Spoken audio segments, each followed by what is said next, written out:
सभी से कहना है प्रभु के ऑरा को, ये आभा मंडल भामंडल जो प्रातिहार है बड़ा गजब का प्रातिहार है, इससे हमें बहुत कुछ सीखने के लिए मिलता है। वो तो अपने आप उनकी कांति है, फैली हुई है, शास्त्र चमक है। जैसे फोटो में आप देखते हैं ना, वो चसनी के चारों तरफ वो चमक जो फैल रही है, सफेद रंग की प्रकाश की किरणें से निकल रही है, अथवा सूर्य आप बना लेते हो, चंद्रमा जैसा आप बना लेते हो, तो वो उसी प्रकार का है कि उसमें हमें सब कुछ दिखने लगते, हमारे भाव जो नजर आ जाते हैं वो इस प्रकार का कांतिमय। वो मेटल का तो नहीं होता। जैसे अपन यहाँ पर तो चांदी का बना देते हैं, स्वर्ण का बना देते हैं भामंडल, पर समोसरण में जो है जैसे अशोक वृक्ष बनता है वैसा वर्णन नहीं आता है भामंडल का कि वह सोने का बना हुआ जिसमें रत्नमय मणियां लगी हुई, ऐसा वर्णन नहीं आता। सिर्फ देखो यहाँ क्या लिखा, शुंभत प्रभावलय, प्रकृष्ट भावलय है, यानी वो कांति का वलय है। प्रभावलय का अर्थ क्या हुआ, शुंभत यानी शुंभत शब्द हुआ दीप्यमान, प्रभा वलय है, प्रभा से मतलब वो कांति, वो तेज का वलय है, अपने आप वो तेज फूट रहा है। जैसे आचार्य भगवान के पास जाते हैं तो ऐसे लगता है ना एक तेज चमचमा सा रहा हो, भले वो प्रकाश हमें देखने में ना है लेकिन अलग प्रकार की फीलिंग होती है, एक अलग प्रकार का अनुभव होता है। तो ऐसा ही अनुभव जो है वहां, तो ये आचार्य भगवान का आभा मंडल है। ऐसे प्रभु का आभा मंडल तो इतना महान, उतना इतना विशाल होता है कि व्यक्ति जो है सब कुछ देख सकता है। तो आभा मंडल बेसिकली और कुछ नहीं होता है, हमारे विचारों की परिणति ही है। जितने निर्मल विचार, जितने शुद्ध विचार, जितने सात्विक विचार, जितने कषाय की क्षमता का परिणाम रहेगा, जितने ही हम समतामय जीवन जिएंगे, समतामय सोच रखेंगे, उतना ही हमारा भी आभामंडल है, हर व्यक्ति विशेष का। आपका भी आभामंडल होता है, सबका होता है। तो कल आपके सामने बात रखी थी, आभामंडल मतलब उस लेश्या की परिणति का ही नाम यदि समझना चाहें तो जैसी लेश्या होती है उसी के अनुरूप जो है वो आभामंडल होता है। समझ रहे हो नहीं? तो यहां पर लिखा शुंभत प्रभावलय भूरी विभा, यानी वो विशाल विभा, ते विभो, हे प्रभु आप जो हैं आपकी विभा कैसी है, लोकत्रय, तीन ही लोकों में द्वितीय मताम, जो प्रकाश से सहित पदार्थ हैं, द्वितीयम, द्वितीय माक्षिपंती लिखा है ना, तो द्वितीयम आक्षिपंती, आक्षिपंती का अर्थ हुआ तिरस्कृत कर रही है। क्या तिरस्कृत कर रही है? द्वितीय को, यानी कांति को। किसकी कांति को? संसार में रहने वाले अन्य जितने भी कांतिमान पदार्थ हैं उनकी कांति को फीका कर रही है। जैसे वह सूर्य जुगनी की कांति को फीका कर देता है, वैसे करता नहीं है, लेकिन सूर्य की लाइन ही इतनी बड़ी है, सूर्य का तेज ही इतना बड़ा है, उस तेज और उस लाइन के आगे कोई भी व्यक्ति, कोई भी जीव क्यों ना आ जाए, वो बहुत छोटा बौना ही साबित हो जाता है। तो ऐसा नहीं है कि प्रभु उसकी कांति को घटा रहे हैं। दो तरीके से तिरस्कृत किया जाता है। एक तो सामने वाले को डांट डपट करके, उसको उससे कुछ छीन करके, उसका माल ले करके, उसको अपमानित करके करा दो। और दूसरा तरीका होता अपने रूप को इतना विशाल बना लो, अपने आप को इतना बड़प्पन दे दो, अपने आप को इतना महान बना लो कि वो अपने आप छोटा हो जाता। तो हमारे प्रभु किसी को छोटा करके बड़े नहीं होते। देखिए बड़े दो तरीके से बना जाता है, एक तो सामने वाले को इतना छोटा कर दो तो आप बड़े हो जाओगे, ये भी तरीका होता है। और दूसरा तरीका होता अपने रूप को इतना विस्तार दे दो कि वो अपने आप ही बौना साबित हो जाए। तो इससे एक शिक्षा ये भी मिलती है, यदि हम आगे बढ़ना चाहते हैं, अपने आप को बड़प्पन के रूप में प्रस्तुत करना चाहते हैं, तो दूसरों को छोटा नहीं बनाना, दूसरों की लाइन को काटना नहीं, दूसरे की लाइन को घटाना नहीं, अपनी लाइन को इतनी लंबी चौड़ी कर दो कि वो और छोर ही उसका नजर ना आए, जो जहां देखे यहाँ देखे तो कुछ नजर ही नहीं आ जाए। तो वो इतनी लंबी लाइन के आगे वो छोटी सी लाइन भी एक बिंदु मात्र की भांति रह जाती है। तो यहाँ पर कहा गया है प्रभु की कांति ऐसी है कि उनकी कांति के आगे अन्य जो प्रकाशमान पदार्थ हैं वह स्वतः ही तिरस्कृत हो जाते हैं। प्रभु का उद्देश्य किसी को तिरस्कृत करने का नहीं, किसी की कांति को, किसी के प्रकाश को छिपाने का नहीं, लेकिन वो इतने विशाल रूप को धारण कर लेते हैं, तीन लोक को जगमगा जाते हैं, दे देते हैं। तीन ही लोक क्या, अलोक को भी वो प्रकाशित करने वाले होते हैं। तो उस अलोक और लोक पूरे समस्त आकाश में व्याप्त हो जाते हैं, तो उनके आगे, उस आकाश अनंत के आगे सारा संसार, सारे पदार्थ जो हैं बहुत छोटे रूप में रहते हैं। समय आपका हो गया, इतना ही रखें। कुछ पूछना तो नहीं है? हाँ, कुछ पूछना है? समझ में आ रहा है? हाँ, समझ में आ रहा है विषय? नहीं समझ में आ रहा है? तो भगवान के भामंडल को कैसे देखोगे?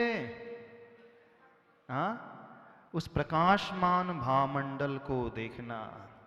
और उद्देश्य प्रभु के भामंडल को देखने का नहीं है, उद्देश्य अपने आभामंडल को अच्छा बनाने का है, अपने विचारों को व्यवस्थित बनाने का है, अपने परिणामों को शांत करने का है, अपनी कषायों को शमित करने का है, अपने वैर और क्रोध के भावों को छोड़ने का है। ये उद्देश्य यदि आपके भीतर आ गया, तब आपका यह भक्तामर स्तोत्र पढ़ना, यह श्लोक पढ़ना बहुत प्रभावकारी होगा। अन्यथा एक रटन के अलावा, शब्द के अलावा कुछ नहीं होगा। हाँ बोलो। महाराज श्री, जैसा आपने बताया कि आभा मंडल में 3 भाव दिखते हैं, जबकि हमारे आयुबंध नहीं होता है। लेकिन महाराज श्री, यदि हम ये कहें कि वो दिखते हैं तो एक फिक्सिंग नहीं हो जाएगी कुछ? फिक्सिंग नहीं हो जाएगी क्या? तो फिर हमारा पुरुषार्थ करने का मतलब क्या करेगा? मान लो क्या, वैसे प्रभु के ज्ञान में सब कुछ झलक रहा है, तो फिक्सिंग नहीं हो गया, तो उससे हमें प्रेरणा मिलेगी कि देखो, जब पिताजी कहते बेटे से तुम तो 99% लाने के योग्य रखते हो अपने भीतर, तो उसका जो है उत्साह जागृत हो जाता है। अरे मैं इतना बड़ा हूं, जो 50% लाता था मैंने देख लिया है, अगले नंबर में तो अगले नेक्स्ट ईयर तो तुम ही टॉप करोगे। अरे ऐसा है, फिर तो वो अच्छे से जी जान लगा करके मेहनत करने लगता है। तो फिक्सिंग के लिए नहीं प्रेरित किया जा रहा है, इसलिए बताया जा रहा है कि आप अपनी क्षमता पहचानो तो सही कि आप कहाँ तक पहुँच सकते हो। जब हमें अपना भविष्य नजर आने लगता है, तो तद अनुरूप हमारा पुरुषार्थ भी शुरू हो जाता है। फिक्सिंग कुछ नहीं होता है, हमारे परिणमन के अनुसार उनके ज्ञान में झलक रहा है, उनके ज्ञान की विशेषता है। हमारा परिणमन उनके ज्ञान के अनुसार नहीं होगा, जैसा परिणमन हमारा होना है वो उनके ज्ञान में झलकता है।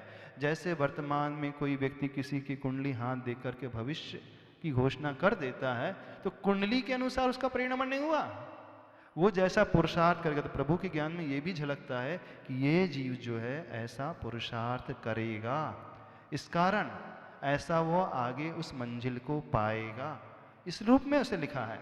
उसका अर्थ ये नहीं समझना कि प्रभु ये हमें कह रहे हैं कि आप तो हाथ पर हाथ रख करके बैठ जाओ, कुछ नहीं करो, अपने आप तुम जो है अगले भाव में स्वर्ग पहुंच जाओगे, अपने अगले भाव में अपने आप आपका कल्याण हो जाएगा। इसका अर्थ ऐसा नहीं। तो महाराज श्री, तो इसमें तो चेंजिंग भी आती होगी फिर। जैसे मान लो हमें भविष्य दिख रहा कि हम नरक जा रहे हैं, हाँ। लेकिन हमें इससे गिलानी हुई और हम धर्म ध्यान में अच्छे से लीन हो गए, तो अब हमने पुण्य प्राप्त किया, तो अब अगली बार मान लो हम आभा मंडल में देख रहे हैं, तो उसमें क्या चेंजेस आ जाएगी?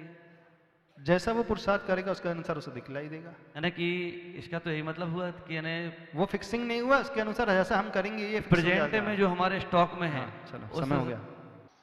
34वां श्लोक हो गया था, पूरा चल रहा था। शुंभत प्रभावलय भूरि विभावे भूस्ते लोकत्रये दितिमतां दतिमाक्षिपन्ति प्रोदद्दिवाकरनिरन्तरमूरिसंख्या दीप्त्या जयत्यपि निशामपि सोमसौम्याम्।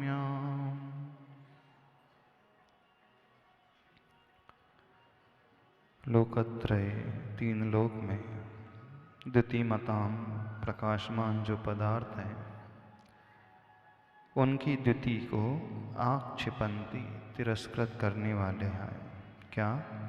शुंभत प्रभावलय, आपका जो मनोहारी भामंडल है, भूरी विभा, उसकी जो महती विभा है, कांति है, ते विभो विभोस्ते, हे प्रभु आपकी भामंडल की जो कांति है समस्त पदार्थ के कांति को तिरस्कृत करने वाली है, छोटी करने वाली नहीं, बल्कि आपकी कांति इतनी बड़ी है कि आपकी कांति के आगे वे अस्तित्वहीन ही जैसे हो जाते हैं। नीचे प्रोदत दिवाकर निरंतर भूरि संख्या। प्रोद्यत का अर्थ हुआ प्रकृष्ट रूप से जो उद्यत है, क्या प्रकृष्ट रूप से जो चमकते हैं वह दिवाकर। दिवाकर का अर्थ होता है सूर्य। दिवाम करोति इति दिवाकर, दिवस को दिन को जो करे वह दिवाकर माना जाता है, दिनकर माना जाता है, सूर्य माना जाता है। निरंतर हमेशा, भूरी संख्या यानी बहुत बड़ी संख्या में जो सूर्य हैं, बहुत चमकते हुए बहुत सारे सूर्य भी क्यों ना हो, उनकी दीप्ति को, उनकी कांति को जयति अपि, यानी प्रभु आपका जो भामंडल है कैसा है, उसका प्रकाश करोड़ों सूर्य भी क्यों ना हो, चमकते हुए सूर्य भी क्यों ना हो, उनके प्रकाश को जय करने वाले हैं। कैसे? निशामपि सोम सौम्याम, इतना ही नहीं, रात्रिकालीन जो निशा में वो सौम्य चंद्रमा होता है उसके प्रकाश को भी फीका करने वाले हैं। हजारों लाखों करोड़ों सूर्य के प्रकाश को भी फीका करने वाले हैं। तीनों लोक में जितने भी प्रकाशित पदार्थ हैं उनकी कांति को फीका करने वाले हैं। ऐसा आपका भामंडल होता है। सामान्य से पूरे श्लोक का अर्थ है, शब्दार्थ। अब इसके पीछे जी विगत 2 दिनों से अपन उस रहस्य को समझ रहे हैं। अब एक विशेषता और समझ ले, श्लोक के माध्यम से व्यक्ति क्या प्राप्त कर सकता है। बहुत कुछ पा सकते हैं हम श्लोक के माध्यम से। यदि इसके भावों को समझ करके भक्ति करने लगो तो जिसकी आप कल्पना भी नहीं कर सकते हैं वह व्यक्ति पा सकता है। जो व्यक्ति अपना प्रभाव दुनिया में डालना चाहता है, जो व्यक्ति अपने प्रभाव को बहुत ऊंचा ले जाना चाहता है, जो व्यक्ति शक्तिशाली प्रभाव को पैदा करना चाहता है, सोसाइटी में, समाज में, राष्ट्र में, देश में, अपने अपने फील्ड में, स्कूल में, कॉलेज में, जहां भी जिस ग्रुप में आप रहते हैं, राजनीति में, कोई भी क्षेत्र क्यों ना हो, यदि आप अपने क्षेत्र में एकदम टॉप स्थान पर पहुंचना चाहते हैं, सर्वोच्च स्थान में प्रकाशित रहना चाहते हो, सर्वोच्च स्थान में जाकर के दुनिया आपके तेज को, आपके प्रभाव को, आपके प्रकाश को, आपके प्रताप को, आपकी आज्ञा को मानना के लिए तैयार हो जाए, ऐसा कुछ इस श्लोक से आप पा सकते हो। वो आपके काम की बात बता रहे हैं, क्योंकि दुनिया में हर व्यक्ति एक ही चीज चाहता है। क्या चाहता है? अपना प्रभुत्व नहीं चाहता। समाज में वो बड़ा बन करके रहना चाहता है, देश में वो बड़ा बन करके रहना चाहता है, स्कूल में, क्लास में वो बड़ा बन करके रहना चाहता है, घर में वो मुखिया बन करके रहना चाहता है, भले ही वो उम्र से छोटा हो, लेकिन वो ये चाहता है कि मेरी हर बात दुनिया वाले माने, सब माने, घर वाले, मैं जो कहूँ उसको एक्सेप्ट कर लें, नकारे ना।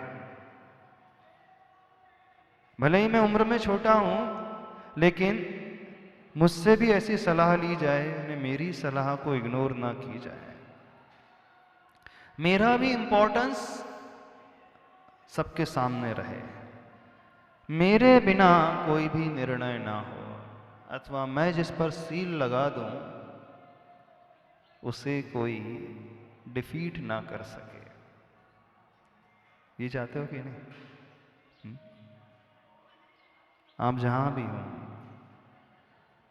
चाहे आप घर में हो, घर में 6 सदस्य हैं, कई बार ऐसा होता है कि सुनी ही नहीं जाती, उसका अस्तित्व है अथवा नहीं है, वो ऐसा ही हो जाता है। लेकिन अंदर ही अंदर वो चाहता अवश्य है कि मेरी बात भी सुनी जाए। न केवल सुनी जाए, बल्कि मैं जो निर्णय ले लूं, मेरा निर्णय कोई खारिज ना करे, अंदर से स्वीकार कर ले। यदि प्रभु की ऐसी भक्ति करोगे श्लोक को पढ़ करके, क्योंकि प्रभु कैसे हैं, प्रभु के उस प्रकाश के आगे, उस तेज के आगे करोड़ों सूर्य का तेज भी फीका पड़ रहा है। दिन के उजाले में, रात्रि के अंधकार में जब सोम यानी वो चंद्रमा, सौम्य चंद्रमा होता है, जो अपनी चांदनी को बिखेरता है, उस चांदनी को भी वह फीका करने वाला प्रकाश है।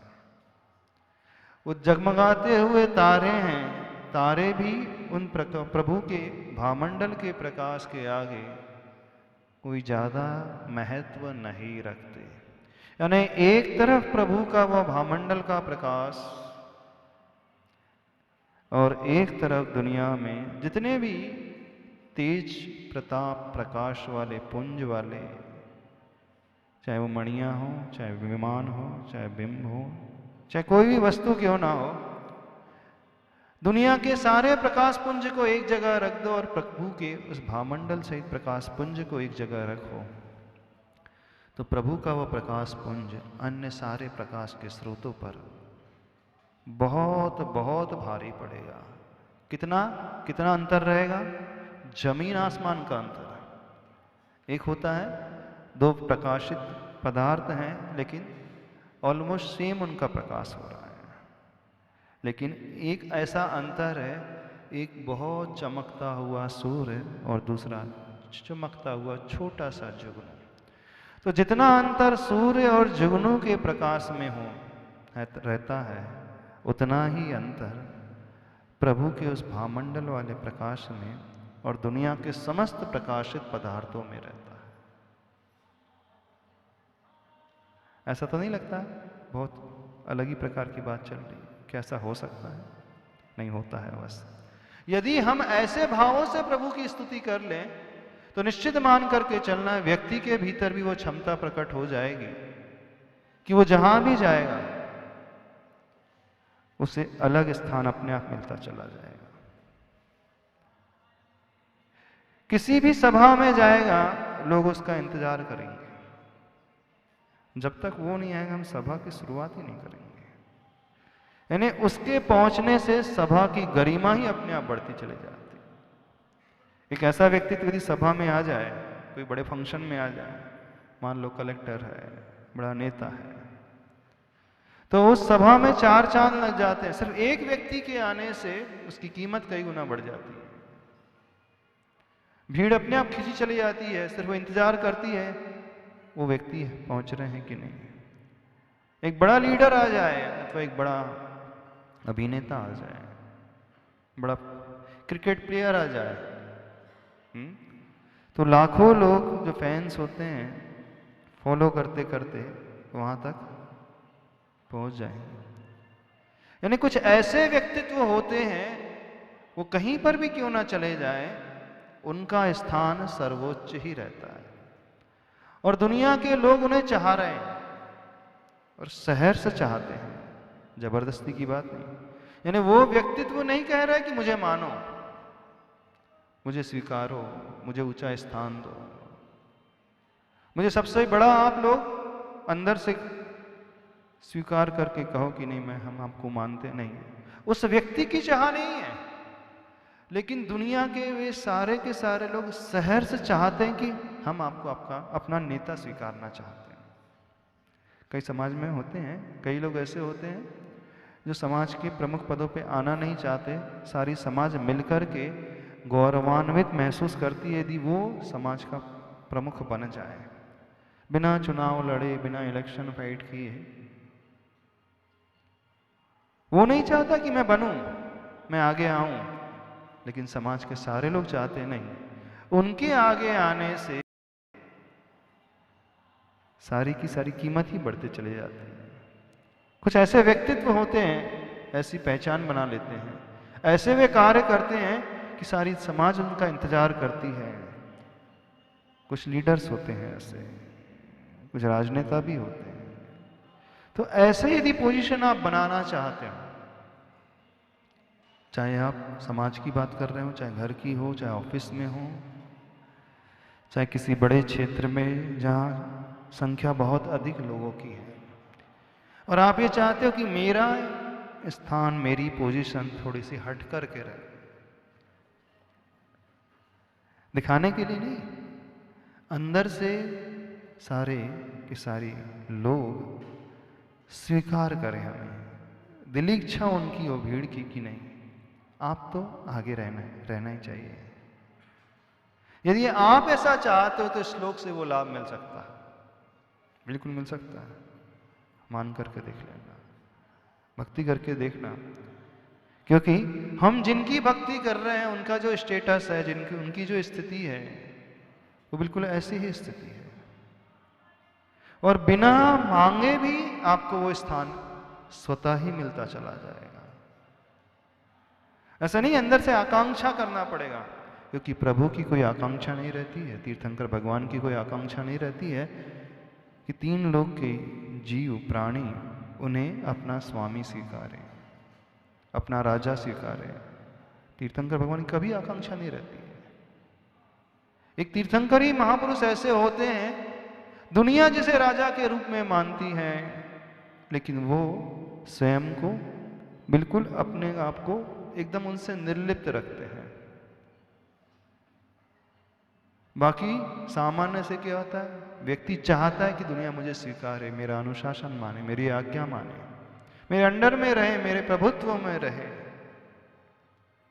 लेकिन यहां बात अलग है, यहां वे प्रभु बिल्कुल नहीं चाह रहे, यानी बिना चाहे ही वो स्थान सारी दुनिया के सारे प्राणी जीव मात्र उन्हें देते हैं। बात समझ में आ रही है? नहीं समझ में आ रही?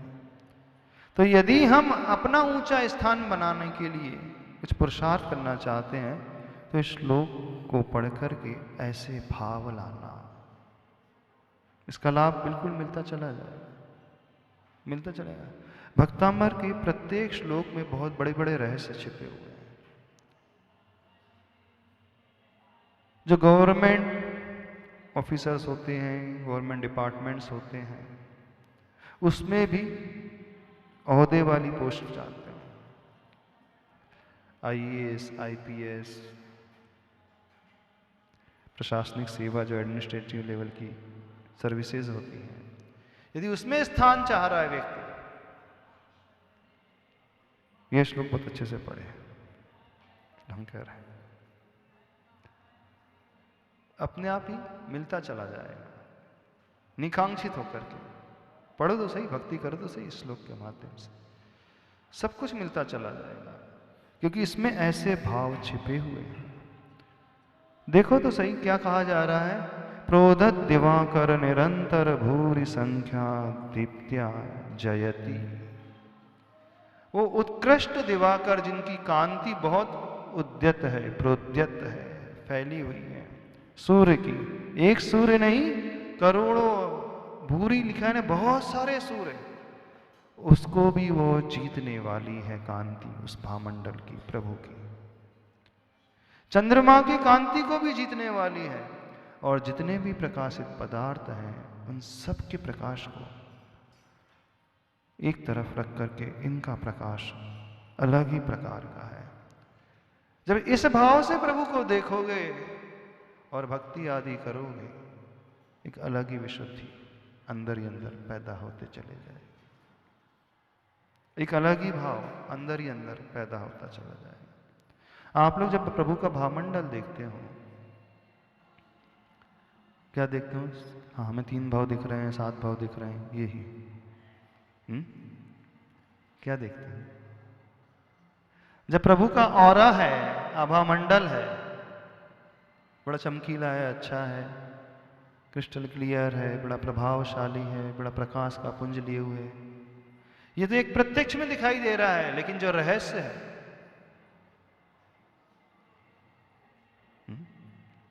यानी ऐसा रूप दिखना चाहिए। कहाँ तो प्रभु है, प्रभु की प्रतिमा है, उनका प्रकाश है, और उनके आगे चारों ओर वे सारे के सारे सूर्य, चंद्रमा, तारे आदि चमकते हुए जुगनू की भांति दिखे, और प्रभु इतने ऊपर उठे दिखे हमें, इतने प्रकाश पुंज वाले नजर आए, इतने अच्छे नजर आए। नजर आते हैं? क्यों? प्रभु का प्रभामंडल, प्रभावलय, भामंडल इस रूप में दिखता है? नहीं दिखता, नहीं दिखता ना। ऐसा दिखना भी चाहिए, और ऐसा दिखेगा तब कहीं जाकर के ऐसा फल हमें मिलेगा, हम ये कह रहे हैं। यानी ऐसी दृष्टि से हम देखें, एक एक प्रातिहार जो है बहुत कुछ शिक्षा देने वाला, अलग ही प्रकार की शिक्षा देने वाला है, बहुत सारे अपने भीतर गहरे गहरे रहस्य को लिए हुए है। नमस्ते महाराज जी। महाराज जी, जब हजारों सूर्य जैसे प्रकाश भामंडल में है, तो प्रकाश का एक गुण होता है, सूर्य का गुण होता है कि ताप भी देता है प्रकाश के साथ। तो क्या इतनी अधिक ऊर्जा भी होती होगी कि लोग चकाचौंध हो जाएं, आंखें ही ना खुल पाए वहां पर? क्योंकि अब एक साथ यदि हजारों सूर्य का प्रकाश वहां पर रहेगा, तो क्या तापमान भी रहता होगा महाराज जी वहां पर? एक अंतर है, सूर्य तो हजारों लाखों हैं, एक ही सूर्य को हम नहीं देख पाते हैं धूप में, आंखें चौंधिया जाएंगी। यदि आंखें खोल करके देख लें तो आंखों में डैमेज हो जाएगा, रेटिना डैमेज हो जाएगा। लेकिन प्रभु का तेज करोड़ों हजारों लाखों सूर्य से तो अधिक है, लेकिन वो चुभने वाला नहीं है, बल्कि एक अद्भुत शांति देने वाला है। चंद्रमा का प्रकाश है, वो अद्भुत शांति देता है, लेकिन वो बहुत डिम होता है। चंद्रमा में एक ड्रॉबैक ये है, प्रकाश है, शीतलता देता है, लेकिन बहुत डिम लाइट है इसकी। सूर्य में प्रकाश बहुत है, बहुत तेज है, लेकिन वो चुभता है आंखों को।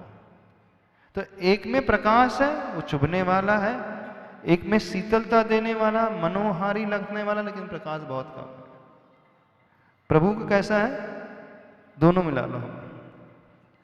तेज तो सूर्य जैसा, लेकिन शीतलता चंद्रमा से भी कहीं नहीं।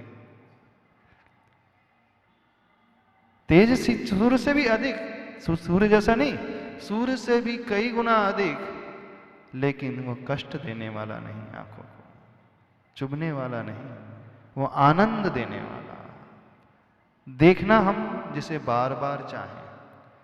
चंद्रमा को देखता है जैसा, और शरद पूर्णिमा का चंद्रमा है तो व्यक्ति देखना चाहता है, लगातार ऐसा लगता है कि देखते ही रहे, और जितनी देर वो लगातार देखता है उतना ही पाता है वो।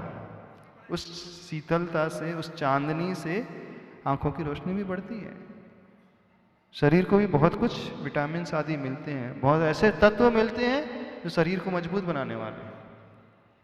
मिलते तो सूर्य से भी हैं, लेकिन उसको पाने के लिए थोड़ा सा कष्ट झेलना पड़ता है। लेकिन प्रभु और प्रभु का भामंडल दोनों का यदि हम संयोग कर दें तो उस रूप वाला है। तेज, प्रकाश, प्रताप, सूर्य नहीं, सूर्य से कई गुना बढ़ कर के, लेकिन शीतलता, मनोहारी, मनमोहक, मन को प्रिय रखने वाला जैसे चंद्रमा का है, उससे भी कई गुना बढ़ कर के, दोनों ही क्षेत्र में कई गुना बढ़ कर के, लेकिन दोनों ही क्षेत्र में लाभ देने वाला। सूर्य में कुछ कमी है, चंद्रमा में दूसरी प्रकार की कमी है, लेकिन प्रभु में दोनों ही कमियां जो है दूर हो गई हैं। प्रकाश, प्रताप, तेज, साथ में शीतलता, औषधि गुण, मन को प्रिय लगने वाला, ऐसा। तो ऐसा व्यक्ति यदि आकर के, यानी कोई भी व्यक्ति ऐसे प्रभु की भक्ति करेगा तो वो कैसा बनता चले जाएगा? उन प्रभु जैसा ही बनता चला जाएगा। दुनिया उसे पसंद करेगी, दुनिया उसका इंतजार करेगी। उससे बात करके वो बड़ी प्रसन्न होगी, अपने आप को सौभाग्यशाली मानेंगे कि आज मुझे उन्होंने देख लिया, उन्होंने मुझसे बात कर ली। उनकी आज्ञा पालन करके वो बड़े अपने आप को धन्य मानेंगे। कुछ ऐसे व्यक्तित्व होते हैं, दुनिया चाहती कि वो हमें आज्ञा दे दे, जैसे आचार्य भगवान है ना। ऐसे आज्ञा सुनना किसी को अच्छा नहीं लगता। अच्छा लगता है कोई आप पे ऑर्डर चलाए, भले ही आप छोटे हों, बड़े आप पे ऑर्डर चलाए, आदेश बोल देते बोले ऐसा करना है, ऐसा करना है, 2 घंटे बाद हम आ रहे हैं, ऐसा होना मिलना चाहिए कार, कर तो दोगे, लेकिन अंदर ही अंदर लगता तो है देखो इतना हम क्या नौकरी बने रहेंगे क्या? हाँ, ये आदेश ही देते रहते, चिल्लाते ही रहते।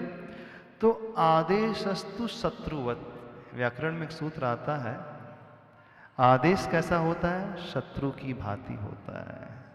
और आगमस्तु मित्रवत, आगम जो होता है मित्रवत होता है। ये संस्कृत व्याकरण में किसी का कोई अक्षर का जब आगमन होता है, संधि प्रकरण में आदि वर्णन आता है, तो सहजता से आता है तो वहां मित्रता का व्यवहार होता है। और कोई आज्ञा दे करके ऑर्डर चला करके आता है तो ऐसा लगता है शत्रु की भांति है। मूलाचार ग्रंथ में भी आता है कि जब हम किसी को आगे आज्ञा दे रहे हैं तो आज्ञा सुनने वाला बड़ा कष्ट में आ जाता है, बड़ी पीड़ा होती है उसे लगता है मुझे दबाया क्यों जा रहा है, मुझे क्यों ऑर्डर दिया जा रहा है, क्या मैं नौकर हूं, मैं क्या दास हूं। इस कारण कहा है मूलाचार में मुनि महाराज को, किसी को भी कोई आज्ञा ना दे, किसी को भी आज्ञा ना दे। आज्ञा देना हिंसा कहलाती है। गुरु महाराज सिर्फ अपने शिष्य को आज्ञा दे सकते हैं, लेकिन अन्य कोई भी मुनि किसी को आज्ञा ना दे बोले, क्योंकि आज्ञा देने से सामने वाले को बड़ी पीड़ा पहुंचती, भले ही वो कितना भी आज्ञाकारी क्यों ना हो, आज्ञा मानने वाला होगा वो, लेकिन अंदर ही अंदर लगता है। पिता भी पुत्र को जब आज्ञा देता है ना, तो पुत्र को लगता तो है कि मुझे आज्ञा क्यों दी जा रही है, सहजता से बोलो ना ऐसा कर लेना चाहिए। पिताजी ऐसे कहते हैं कल ऐसा हो जाना चाहिए, ध्यान रखना। अपने पिता बोल रहे हैं, फिर भी बेटे को हर्ट तो होता है कि नहीं होता? क्यों होता भाई, क्यों होता हर्ट? एक ही परिवार के पिता पुत्र का ही संबंध है, कोई बहुत बड़ा व्यक्ति नहीं है, दूसरा व्यक्ति नहीं। अब हम उसकी बात नहीं कर रहे, ऑफिस में कोई बॉस है, अपने सबॉर्डिनेट को ऑर्डर कर रहा है, हाँ, अपने दूसरे सदस्य को ऑर्डर कर रहा है, समाज में कोई भी मुखिया है दूसरे को ऑर्डर कर रहा है, वहां बुरा लगना तो कथन जी समझा जा सकता है।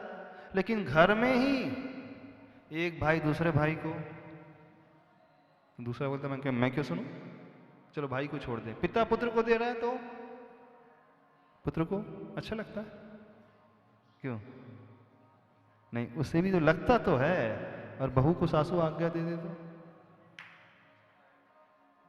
तो बहू अपने आप को धन्य मानती कि अंदर इंद्र कोसती है। भले ही मुख से कोई रिएक्शन ना दे, लेकिन अंदर ही अंदर वो कहती तो है, सोचती तो है मुझसे ऐसा व्यवहार क्यों किया जाता है। तो जहां आज्ञा की बात आती है वो पीड़ा को उत्पन्न करती ही करती है। लेकिन विरले लोग ऐसे होते संसार में जहां दुनिया चाहती कि वो हमें आज्ञा दे दे, और आज्ञा उनसे मिल जाती है तो वो अपने आप को धन्य मानते। जैसे आचार्य भगवान, हर एक व्यक्ति, हर समाज चाहती है कि आचार्य भगवान हमें कोई आज्ञा तो दे दें। जो भक्त होता है ना, वो तो ये चाहता है कि बड़े हमें आज्ञा दे दे। क्यों वो चाहते हैं? क्योंकि उससे अपनत्व जैसा लगने लगा। जैसे आज्ञा दी ही तब जाती है जहां अपनापन होता है, जहां अपनापन नहीं होता है वहां पे आज्ञा नहीं दी जाएगी, वहां फॉर्मल व्यवहार किया जाएगा। आज्ञार्थक होता है मंत्री, लोट लकार होता है संस्कृत में। और जहां चाहिए वाली बात, देखो आप लोगों को ऐसा करना चाहिए, आप ऐसा कर सकते हैं, ये सामान्य से कहना। अब पिता पुत्र को कल करना है ऐसा, कल तक काम ये हो जाना चाहिए, नहीं हुआ तो फिर देख लेना। बस ये बात सुनते ही उसका दिमाग खराब होता है ना, किसी का भी दिमाग। यानी वह पुत्र भी पिता की आज्ञा को सुनकर के दुखी हो जाता है।